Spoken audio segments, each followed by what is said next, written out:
본받아야 할 마음, 따라야 할 삶, 그거에 대해서 함께 생각해 보도록 하겠습니다. 벌써 7월 첫 주가 되었습니다. 더운 여름이 되었는데 여러분 모두 건강하시기 바랍니다. 또 주일 예배에 오신 우리 사랑하는 드림 가족 여러분 한 분 한 분의 삶에 주님의 축복이 함께 하기를 기도합니다. 그럴 뿐만 아니라 여러분의 가정, 또 일터, 사업터 위에 우리 하나님께서 주시는 은혜와 사랑이 또 늘 가득하기를 간절히 기도합니다. 어떤 목사님이요, 주유소에 가셨다고 합니다. 근데 주유소가 번잡해서 이렇게 우물쭈물 어디다 이렇게 가서 차를 주유할까 이렇게 고민하고 있는 사이에 갑자기 차 한 대가 쌩하니 오더니 새치기를 했다고 합니다. 저런 사람이 다 있나 이런 마음이 들어서 또 기분이 나쁘기도 하고 그래서 그냥 클락션 한번 이렇게 빵 누르셨답니다. 그런데도 불구하고 그 차는 아랑곳하지 않고 주유를 하더랍니다. 당장 차문을 열고 내려서 항의를 할까 이렇게 고민하셨는데 꾹 참고 다른 비어있는 곳을 향해서 그곳으로 가셔서 가스를 넣으셨다고 합니다. 그런데 조금 전 그 새치기 했던 차 주인이 주차를 그러니까 차 주유를 마치고 입구 빈 공간에 그 주차를 하더니 운전자가 목사님 쪽으로 이렇게 오셨다고 합니다. 근데 40대에 키도 크시고 건강한 분이 이렇게 걸어오시니까 짧은 순간에 요즘 세상이 무섭다고 하더니 크락션 한번 눌렀다고 기분이 나쁘셨나 보다. 아, 나한테 시비 걸러 오나 보다. 어떡하지? 이런 생각에 마음이 복잡해지면서 긴장이 되었다고 합니다. 그런데 가까이 온 그분이 뜻밖의 이렇게 말했다고 합니다. 죄송합니다. 제가 보니까 본의 아니게 새치기를 한 것 같습니다. 저는 예수 믿는 사람인데 오늘 아침 읽은 성경 말씀대로 용기 있게 실천해야 할 것 같아서 용서를 구합니다. 마음 불편하게 해드린 것 있으면 용서해 주십시오. 그는 이렇게 정중하게 사과를 하였다고 합니다. 그 순간 목사님 온몸에 전율이 흐르더랍니다. 경황이 없어서 어느 교회에 출석하시는지 또 아침에 어떤 말씀을 묵상하셨는지 물어보지는 못했지만 괜찮다고 그렇게 해서 그분을 돌려보냈는데 그 후 시간이 지날수록 그분의 행동이 생각나서 이 마음에 감동이 되었다고 합니다. 하나님의 말씀을 단순히 기록된 문자가 아니라 삶 속에서 살아있고 또 운동력 있는 말씀으로 실천한 그분의 그 용기 또 행동이 얼마나 멋있었는지 새로운 감동으로 마음속에서 계속 되살아났다고 이 목사님이 고백하시는 것을 제가 들었습니다.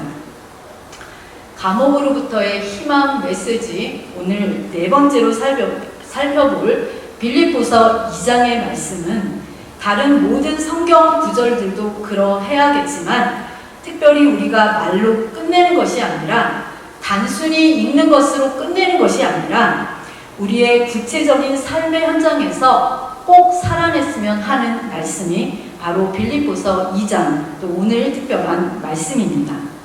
오늘의 핵심 구절은 5절 말씀입니다.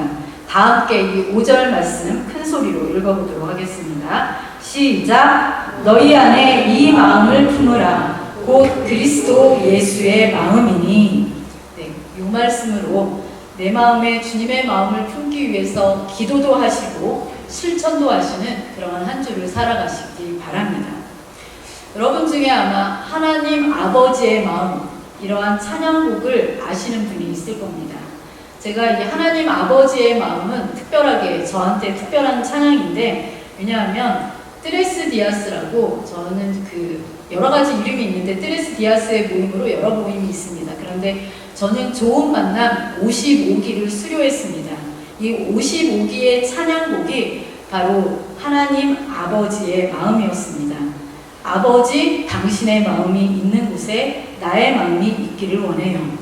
아버지, 당신의 눈물이 고인 곳에 나의 눈물이 고이길 원해요 라고 시작되는 그러한 찬양곡인데, 후렴 부분은 이런 구절이 있습니다. 나의 마음이 아버지의 마음 알아 내 모든 뜻 아버지의 뜻이 될 수 있기를. 나의 온몸이 아버지의 마음 알아 내 모든 삶 당신의 삶 되기를. 이러한 가사를 담고 있는 찬양곡입니다. 그런데 오늘 말씀해 보니까 예수님의 마음을 아는 정도가 아니라 주님의 마음을 우리 안에 품고 살라, 이렇게 명령하고 있습니다. 여러분은 어떻습니까? 주님의 마음을 알고 있는 정도에서 만족하며 살고 있습니까? 아니면 주님의 마음을 내 안에 품고 살고 있습니까? 예전에 한국에서요, 아주 빅 히트를 쳤던 파리의 연인이라는 드라마 혹시 보셨는지요? 그 드라마 속에서요, 남자 주인공이 아주 유명한 대사를 했습니다. 자기의 가슴을 만지면서 뭐라고 했냐면, 이 안에 너 있다.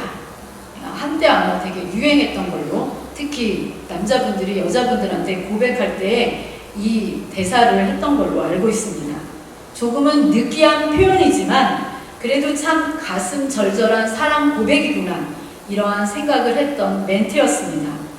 이 남자의 가슴 속에는 언제나 그녀가 있었습니다. 그녀 때문에 살아갈 이유가 있었고, 그녀 때문에 세상이 달라 보였습니다. 자기 마음 안에 간직되었던 그 여자는 그의 삶의 모든 것이었습니다. 비록 드라마지만 그의 삶으로 그 사람을 살아냈습니다. 우리 사람은 마음속에 들어있는 것, 간직하고 있는 그것으로 살아갑니다. 신앙으로 산다는 것도 이와 마찬가지입니다. 어떻게 주님처럼 살겠습니까? 그래서 사도 바울은 빌립보서 성도들에게 이렇게 권면하고 있습니다. 그 말씀이 바로 5절 말씀입니다. 5절 말씀 다시 한번 보겠습니다. 너희 안에 이 마음을 품으라. 곧 그리스도 예수의 마음이니. 주님의 마음을 품고 살아가는 것이 쉬운 일은 아닙니다. 여러분이 살아보셔서 아시죠? 근데 주님의 마음을 품고 살아가기 위해서 우리가 해야 할 일이 있다고 오늘 빌립보서 2장 1절에서 4절 말씀에 사도 바울이 우리한테 알려주고 있습니다. 세 가지로 이야기할 수 있는데, 첫 번째는 버려야 할 것 두 가지를 우리에게 말하고 있습니다. 그 버려야 할 것 두 가지는 다툼과 허영입니다. 이 다툼이라는 것은 여러분이 아실 거고, 허영이라는 것은 겉으로만 화려하게 보이지만 속은 빈곤하고 부실한, 그러니까 속은 아무것도 없는 그러한 것이 바로 허영입니다. 우리 그리스도인들은 무슨 일을 하든지 경쟁심이나 허영심으로 하지 말아야 합니다. 우리는 같은 마음, 같은 사랑을 가지고 뜻을 합해서 일해야 합니다. 그렇지 않고 경쟁심과 허영심이 만약 내 삶을 움직이는 동력이 된다면 결국에는 자기 영혼을 상하게 하고 맙니다. 자기 영혼만 상하게 하면 좋은데 나아가서 타인의 영적 생명도 상하게 만듭니다. 그래서 우리는 무엇으로 일하는지, 무엇으로 살고 있는지 점검하고 혹시 경쟁심과 허영심의 늪에 빠지지 않도록 늘 조심해야 합니다.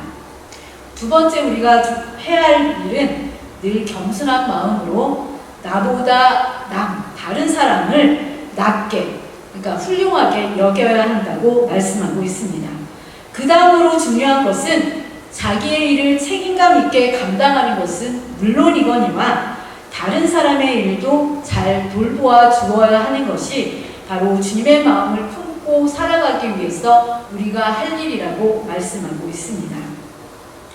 이 세상에 있는 어느 누구도요, 나와 무관하지 않습니다. 내 주위에 누군가가 있다면 거기에는 분명한 하나님께서 나에게 원하는 큰 의미가 있습니다. 하나님께서 누군가를 바로 내 옆에 붙여주셨다면 나의 인생에 결코 무관하지 않다는 말씀입니다. 그래서 우리 그리스도인들은 더불어 살아가는 사람입니다. 함께 아파하고 함께 기뻐하고 형제 자매들의 문제를 나의 문제로 삼을 수 있을 때 그런 사람이 비로소 그리스도 예수의 마음을 품었다, 이렇게 말씀드릴 수 있습니다. 또 사도 바울이 말하는 이 그리스도의 마음을 요약하자면요, 7절 말씀에서 자세하게 표현하고 있는데 한마디로 말하면 자기 비움이라고 말씀드릴 수 있습니다. 예수님은 하나님의 모습을 지니셨으나 하나님과 동등됨을 당연한 것으로 여기지 않으셨습니다. 오히려 자기를 비워서 종의 모습을 취하셨고 우리와 같은 사람의 모습이 되셨습니다. 이 자기를 비운다는 뜻은 마땅히 행사할 수 있는 권리를 내려놓는다는 뜻입니다. 하나만 내려놓는 것이 아니라 전부 다 내려놓는다는 뜻입니다. 그리스도 예수께서 말구유에 오셨다는 사실을 기억하셔야 합니다. 이 말구유는 무엇을 뜻합니까? 세상의 가장 낮은 자리를 뜻합니다. 비천한 자리를 뜻합니다. 주님이 그 비천하고 낮은 자리에 임하신 까닭은 우리를 구원하여서 하나님의 사람이 되도록 하려는 것이었습니다. 그래서 아무리 이 세상에서 존재감 없는 그러한 사람이라 할지라도 나와는 다른 면모를 가지고 있고 다른 생각을 가진 사람이라 할지라도 무시하고 차별하는 것은 결코 하나님의 뜻이 아님을 기억하셔야 합니다. 혹시 여러분 미국의 목사님이면서 작가이신 맥스 루케이드라는 분을 아시는지요? 이분이 아이들을 위한 그 성경적인 동화도 되게 많이 쓰셨는데 너는 특별하단다 이러한 책을 이렇게 시리즈로 많이 쓰셨습니다. 그래서 저도 어렸을 때 우리 애들 어렸을 때 이 책 시리즈물을 많이 사줬었는데 이분이 쓴 책 중에 또 하나가 뭐가 있냐면 예수님처럼 Just Like Jesus라는 책이 있습니다. 이 책의 표지에 보면 이런 글귀가 있습니다. 하나님은 당신을 있는 그대로 사랑하신다. 그러나 그대로 두시지는 않는다. 하나님은 당신이 예수님처럼 되기 원하신다. 참 맞는 말씀입니다. 하나님께서는 여러분과 저를 있는 모습 그대로 사랑하십니다. 심지어 우리가 죄인 되었을 때 그런 우리를 찾아오셔서 우리를 불러주셨습니다. 우리를 그리스도 예수의 피로 용서하시고 하나님 당신의 자녀로 삼아 주셨습니다. 이 세상에 어떠한 것도 이런 하나님의 사랑을 줄어들게 할 수 없습니다. 때로는 실수하거나 때로는 큰 죄를 짓는 우리의 어떠한 행동도 하나님의 이 사랑을 소멸시킬 수는 없습니다. 하나님께서는 우리의 있는 모습 그대로를 사랑하십니다. 육신의 부모님을 생각해 보시기 바랍니다. 부모님은 자녀가 너무 완벽하거나 대단해서 그래서 그것 때문에 그 자녀를 사랑하는 것이 아닙니다. 오히려 무엇인가 부족하고 또 무엇인가 연약할수록 그것에 더 관심이 가고 사랑이 가는 그래서 애가 타는 것이 바로 자녀에 대한 부모의 사랑입니다. 그러나 우리가 분명히 알아야 할 것은 하나님께서는 우리를 사랑하시지만 지금 이 모습 이대로로 내버려 두시지는 않는다는 사실입니다. 하나님께서는 우리 각자에 대한 계획이 있습니다. 우리 각자의 성품이나 삶의 모습에 따라 하나님의 특별한 커리큘럼이 있습니다. 그 특별한 커리큘럼을 가지시고 우리를 당신의 뜻에 맞는 목적으로 이끄십니다. 그것을 사명이라 이렇게 부릅니다. 자신의 한평생을 그냥 되는 대로 살아가는 것이 아니라 죽으면 허망하게 사라질 그런 부질없는 것들을 위해서 사는 것이 아니라 하나님께서 나를 통해서 이루시고 싶은 것이 무엇인지를 늘 생각하면서 그것을 위해 사는 사람이야말로 자신의 인생을 값지게 사는 사람이다 말씀드릴 수 있습니다. 오늘 우리가 살고 있는 시대는 어떤 시대입니까? 바로 성공에 골몰하고 성공에 집착하고 성공을 위해서 달려가는 시대다 이렇게 말씀드릴 수 있습니다. 모두가 자기의 성공에 엄청나게 집착하면서요 치열한 경쟁 속에서 살아갑니다. 예전에 한국의 어떤 개그맨이요 이런 말을 했었습니다. 아마 여러분도 기억하실 것 같은데요. 1등만 기억하는 더러운 세상. 우리는 1등만 기억하는 더러운 세상 속에서 살아가고 있습니다. 그러나 세상이 말하는 성공과 다르게 우리 그리스도인들이 생각해야 할 성공은 과정을 더 소중히 여기는 삶의 태도입니다.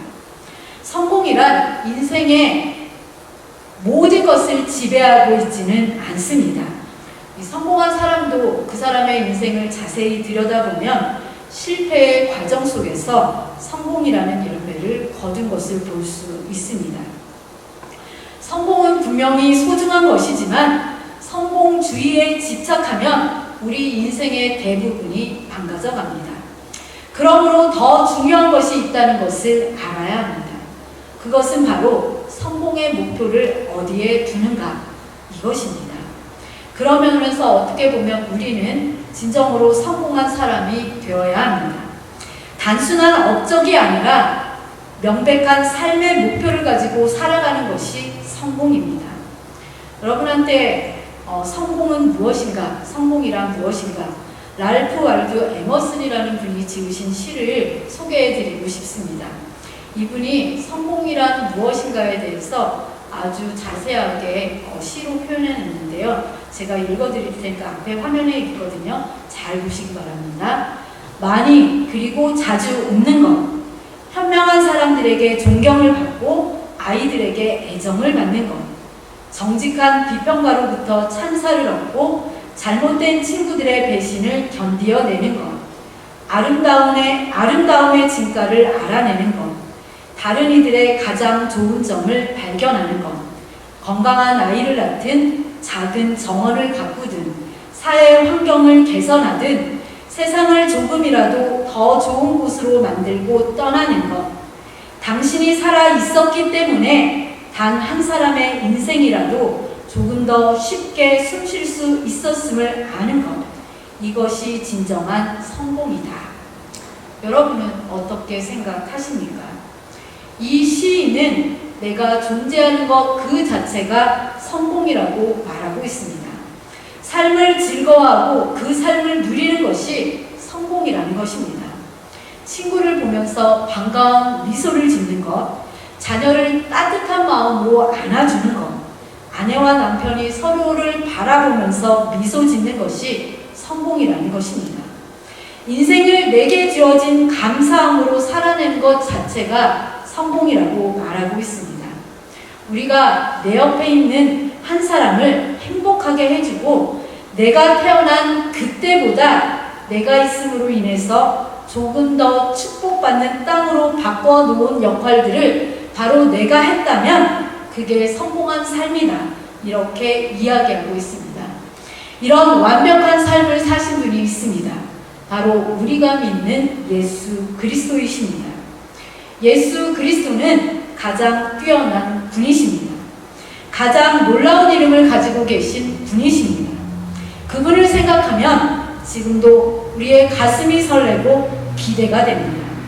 실망하고 낙심할 일이 많은 세상에서 살아갈 때에 예수님을 생각하면 다시 일어서게 됩니다. 우리에게 용기를 주시는 분이십니다. 우리의 죄악을 깨끗하게 용서해 주시는 분이십니다. 우리가 낙심하고 모든 것을 포기하려고 하는 그 순간에 포기하지 말고 담대함으로 인생의 새로운 목표를 향해 나아가라고 초청하시는 분이십니다. 그러한 분이 바로 우리가 믿는 예수 그리스도이십니다. 그러나 세상 사람들 눈에 비친 예수님은 어떻습니까? 그들의 눈에 비친 예수님은요, 실패자였습니다. 인생의 낙오자처럼 보였습니다. 33살의 청년의 나이에 많은 사람들이 혐오했던 십자가, 사형수마저도 거부했던 그 십자가에서 죽은 예수님이 무슨 대단한 성공을 이룬 사람처럼 보였겠습니까? 하지만 3년이라는 시간 동안 수많은 기적을 행하셨고 사람들이 열광하면서 자신을 왕으로 삼으려고 했지만, 그리고 마음만 먹었다면 단숨에 이스라엘의 민족 지도자가 될 수 있었지만 그것을 피해서 한적한 곳으로 나가 기도하셨던 분, 고급 마차는 고사하고요, 어린 나귀 한 마리의 몸을 의지하고 예루살렘에 입성하셨던 분, 호화로운 주택은 고사하고 노숙과 친구 집에서 신세 지내기가 주특기였던 그러한 분, 비단옷은 고사하고 마지막 십자가 위에서 몸뚱이를 감싸고 있는 천 조각마저 로마 군인들에게 빼앗겼던 분, 자기들의 제자조차 나는 그를 모른다 저주하며 부인해도, 심지어 스승을 돈 몇 푼에 팔아 넘겼어도 묵묵히 자신의 길을 걸어가셨던 분, 그분이 바로 우리가 믿는 예수 그리스도셨습니다. 그렇게 세상적인 눈으로 보면 처절하게 실패한 것처럼 보였던 그 예수님을 마지막까지 지켜보셨던 분이 계셨습니다. 바로 하늘에서 모든 것을 바라보셨던 아버지 하나님이십니다. 그리고 결국에는 하나님이 예수님의 이름을 높여주셨습니다. 가장 낙오자처럼 보이고 가장 실패자처럼 보였던 예수님의 인생이 하나님이 보시기에는 가장 아름다운, 가장 성공한 삶의 모습이셨습니다.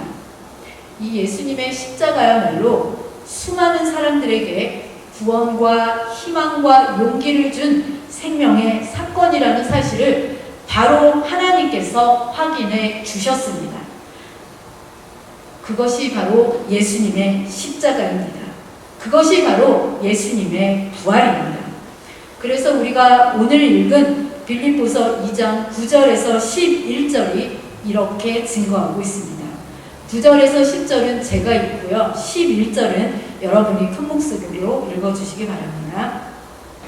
이러므로 하나님이 그를 지극히 높여 모든 이름 위에 뛰어난 이름을 주사 하늘에 있는 자들과 땅에 있는 자들과 땅 아래에 있는 자들로 모든 무릎을 예수의 이름에 꿇게 하시고,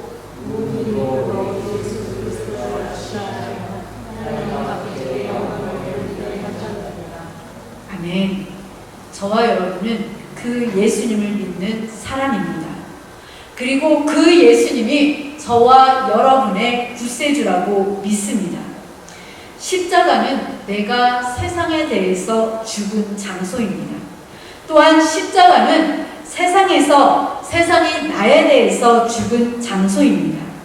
때로는 세상의 것이 귀하고 영광스럽고 아름다운 자랑거리처럼 보여서 우리의 마음이 일시적으로 흔들릴 수는 있습니다. 그럼에도 내 마음을 완전히 사로잡지 못하는 까닭은 바로 십자가의 은혜와 사랑이 얼마나 귀하고 얼마나 위대한 일이었는지를 우리 모두가 경험했기 때문입니다. 오늘 말씀을 마치려고 합니다. 오늘날 교회가 예전처럼 부흥하지 못한다 이러면서 염려하는 소리들이 세계 근처에서 들려옵니다. 세계 곳곳에서요, 해마다 문을 닫는 교회들이 많다고 합니다. 점점 늘어나는 추세라고 합니다.